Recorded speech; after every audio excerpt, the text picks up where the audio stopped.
All right, telescopes part 3. I was talking about this simple refracting telescope.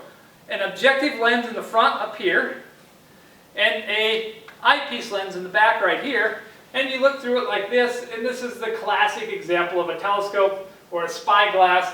And you focus it here. You focus it by moving the eyepiece back and forth until you're in focus, depending on how far away the object is.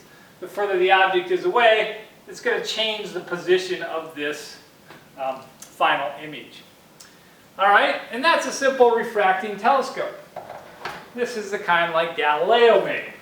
Okay, and it works really well. Now there are some issues with it, and there are some issues, and that's what I need to talk about, because these issues became important enough that they had to invent a different kind of telescope.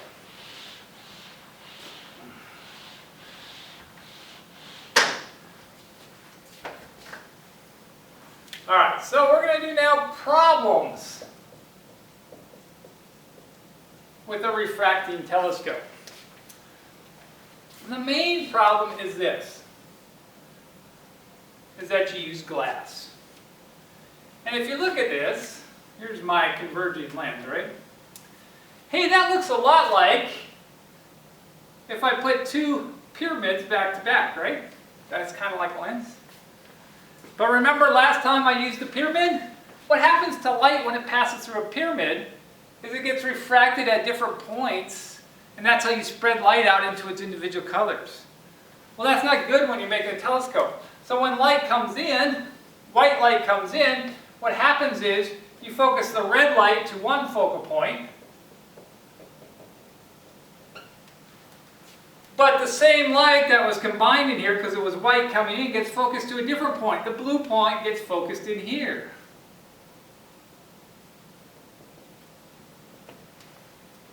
And so there's two different focal points depending on the color of the light, or the wavelength. And so what happens is when you focus your telescope, you either focus it in red and then you kind of get a fuzzy blue halo around it, or you focus on the blue and you get a fuzzy red halo. Or what most people do is they focus it in the middle here, green, which is the middle of our spectrum, and they get a fuzzy purple halo around the outside of it. That's because colors are focused at different points. We call this chromatic aberration. Aberration means a flaw, and chromatic means color. So this is a color flaw. This is a color flaw with lenses. It's not really a flaw, it's just that's what glass does. Is it focuses or bends light differently depending on the wavelength. Now there's ways around it. What they do now is they make special lenses where you have one lens of one kind of glass, and then you have another lens that's sandwiched to it of a different kind of glass. And so the first one starts to separate out the colors, the second one puts them back together and it fixes it. So the light actually comes back together and it makes it back into one color. These are special lenses. These are called achromatic lenses. Now the problem with achromatic lenses is they're very expensive because it takes a lot of work to make that lens perfect. If you see that in here, this is about a 3-inch, maybe 3.5-inch lens. This is an achromatic lens. That lens costs about $800 just for a 3-inch lens. Because it's achromatic, it corrects for the color problem. Back in Galileo's day, they couldn't do that. They didn't have the technology to correct that. It was just a flaw that they couldn't get around. So they couldn't figure out how to fix that, so they thought, well, maybe there's a better way. And so we come back to Isaac Newton. And Newton realized that, you know what, that's just the way glass works. We can't fix that. So he said, let's not use glass, let's use a mirror. There's distinct advantages to using a mirror. Here is a mirror. Here's my light rays coming in. So here's a mirror.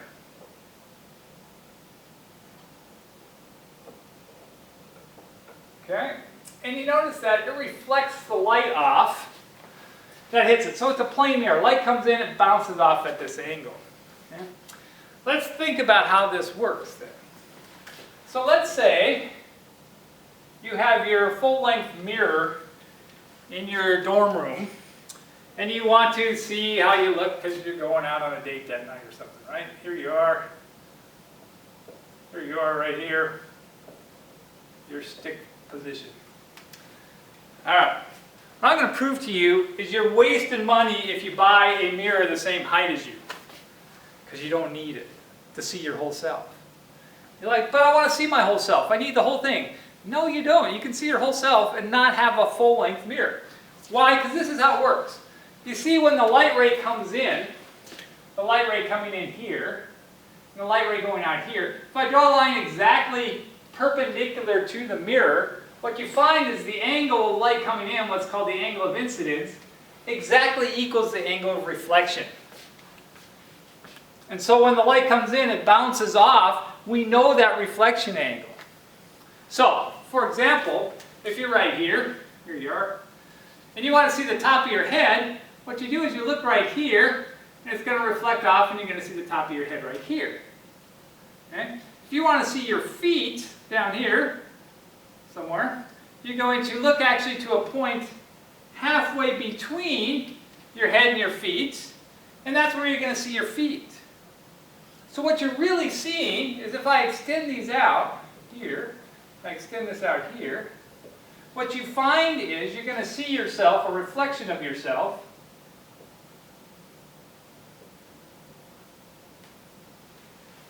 and the distance your image, this is the object, this is the image, that distance and that distance are equal.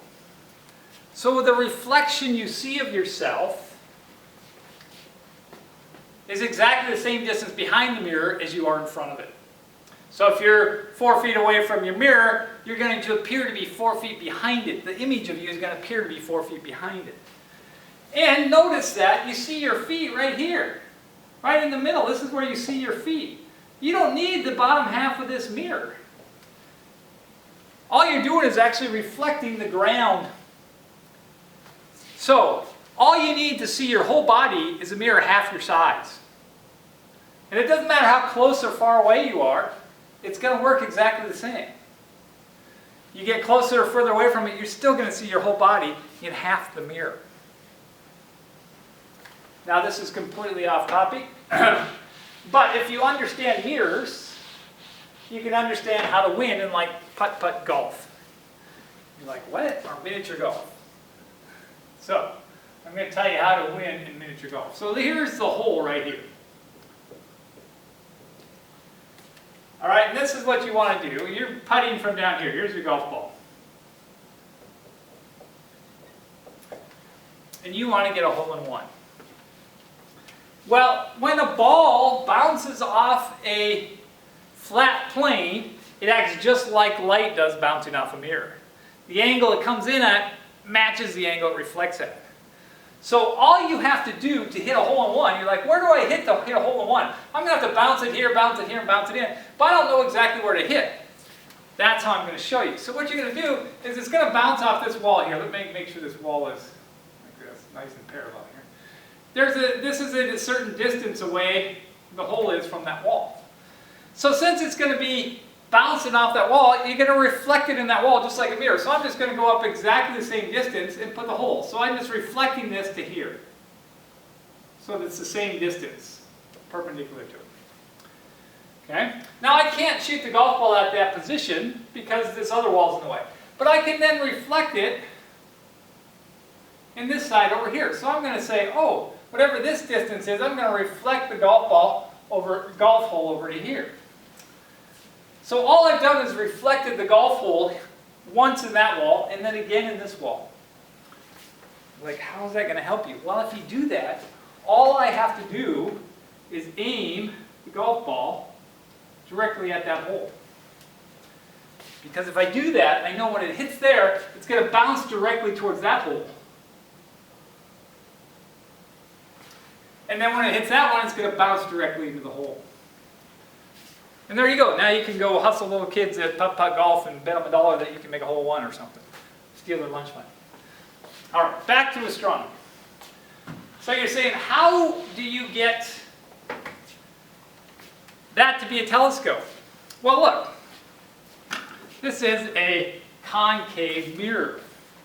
And if I hold it back far enough here, hopefully you can see an image of the camera I'm using to record this upside down inside the mirror.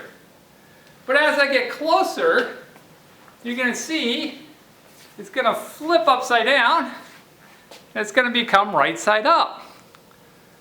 You're like, what? Hey, isn't that exactly what the lens does? Yes, so a concave mirror acts exactly like a convex lens. So if I make my concave mirror like this, what's going to happen? Well, let's see.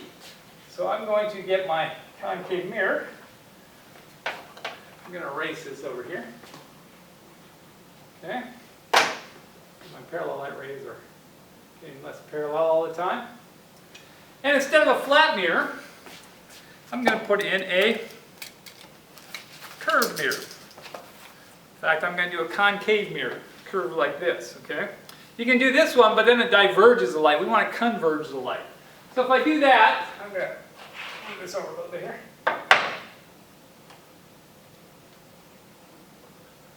What you see is, here, I'll get this right here. Oh, yeah, that looks real good.